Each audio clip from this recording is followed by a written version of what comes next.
Oke, kita ke bagian kedua. Ini video kedua dari double integration method, atau kadang-kadang kita juga sebut direct integration method. Oke, video ini melengkapi PowerPoint yang sudah saya kirim sebelumnya. Oke, tadi di bagian yang pertama kita sampai ke separoh. Row adalah jari-jari, adalah M per I. Jari-jari M per I. Oke, nah ternyata dari kalkulus didapatkan separoh adalah turunan kedua dari V, di mana V itu adalah perpindahan dari balok. V perpindahan dari balok. Separoh adalah turunan kedua dari V terhadap X dibagi 1 plus turunan pertama dari V terhadap X kuadrat dipangkatkan 3/2. Oke, sorry guys, saya nggak turunkan ini ini dari kalkulus. Oke, saat ini kita menggunakan saja apa yang sudah diturunkan di matematika. Oke, nah sekarang begini. Oke, sesuatu yang kecil, turunan umumnya sesuatu yang kecil. Apalagi kita bekerja dengan bingkai small displacement theory. Perpindahan memang ketika balok ini menerima beban, dia akan mengalami perubahan bentuk. Tapi perubahan bentuk itu sebenarnya kecil sekali. Bahkan kita tidak bisa melihat dengan mata telanjang kita. Karena itu turunan pertama apalagi kedua, turunan itu laju perubahan itu biasanya kecil. Sesuatu yang kecil kalau dipangkatkan tetap kecil atau lebih kecil, tetap kecil atau tambah kecil. Satu ditambah sesuatu yang kecil dipangkatkan, apa yang terjadi? Hampir sama dengan 1. Betul ya? 1 ditambah sesuatu yang kecil lalu dipangkatkan, besarnya pasti hampir sama dengan 1. Besarnya yang bagian ini pasti hampir sama dengan 1. Karena itu persamaan ini menjadi separoh. Separoh adalah turunan kedua dari perpindahan,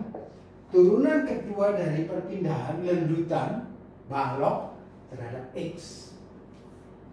Nah, padahal tadi kita dapatkan ini separoh adalah M per I.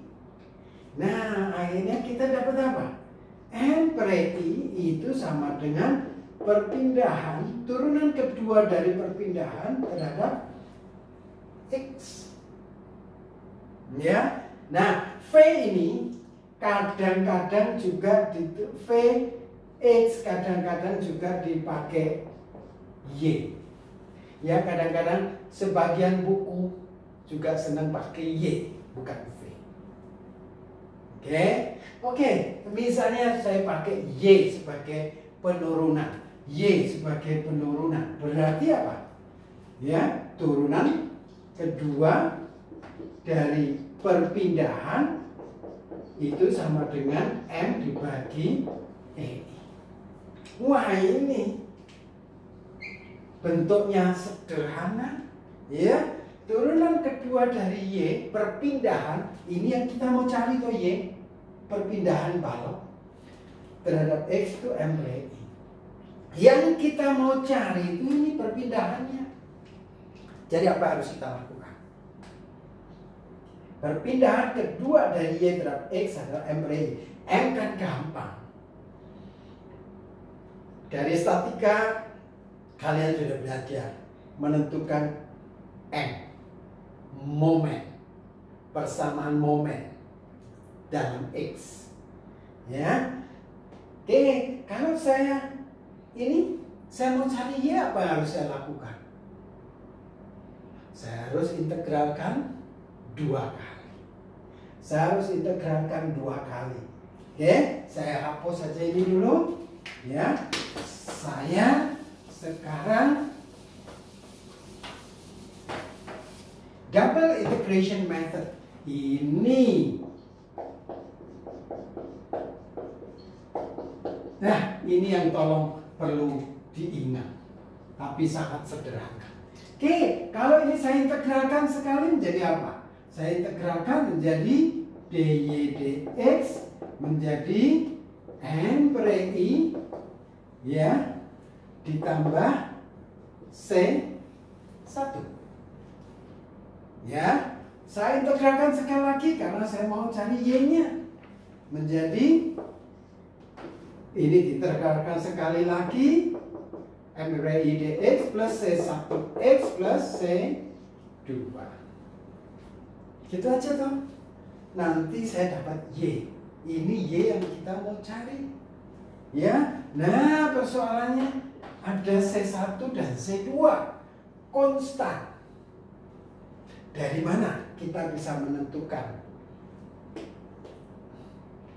nilai C1 dan C2 ini?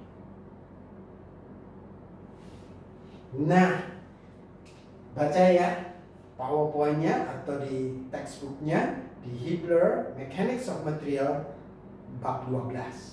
Oke, C1 C2 ini konstanta.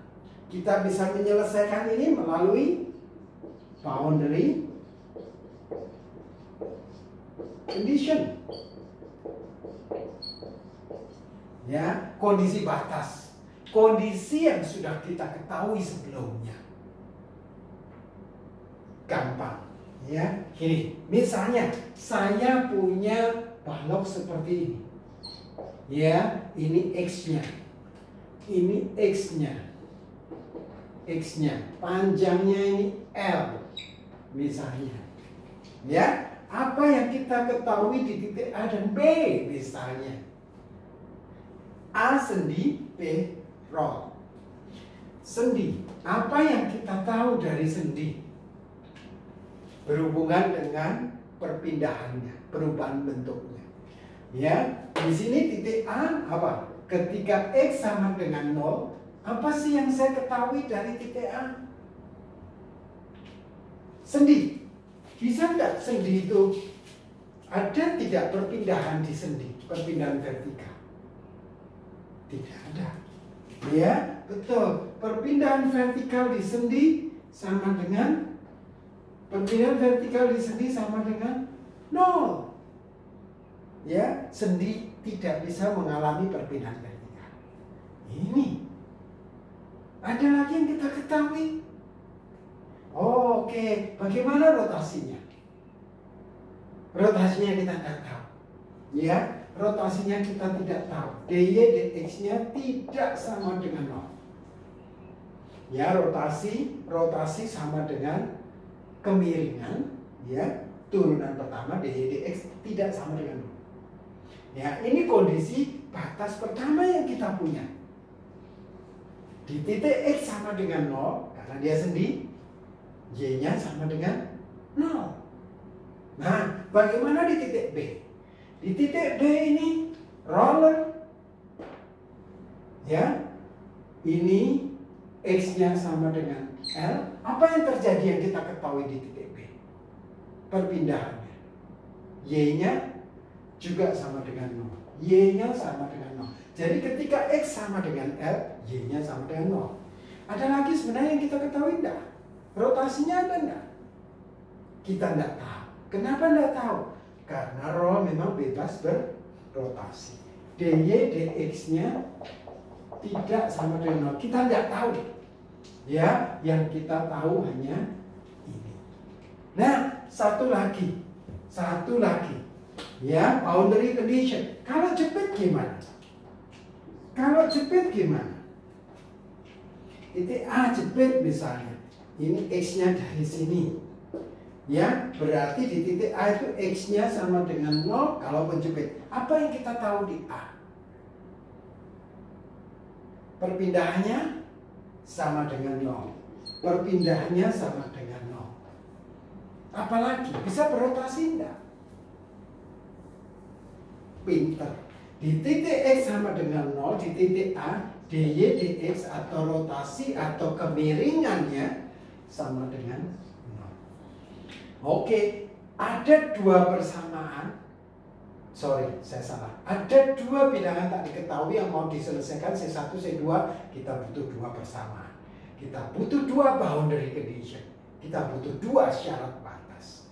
Kalau seperti ini syarat batasnya di titik A, X sama dengan 0, Y-nya 0. Di titik B, X sama dengan L, Y-nya juga 0. Dua persamaan C1, C2 bisa diselesaikan. Kalau jepit bebas, ketika X sama dengan 0, Y-nya 0. Ini persamaan pertama. Ketika X 0, dy dx-nya juga 0. Ini persamaan kedua. Akhirnya C1, C2 juga bisa diselesaikan. Oke, saya hentikan sampai di sini. Setelah itu, nanti di video ketiga, saya akan menunjukkan penerapan dari metode ini untuk menghitung perpindahan satu balok. Stay tune guys.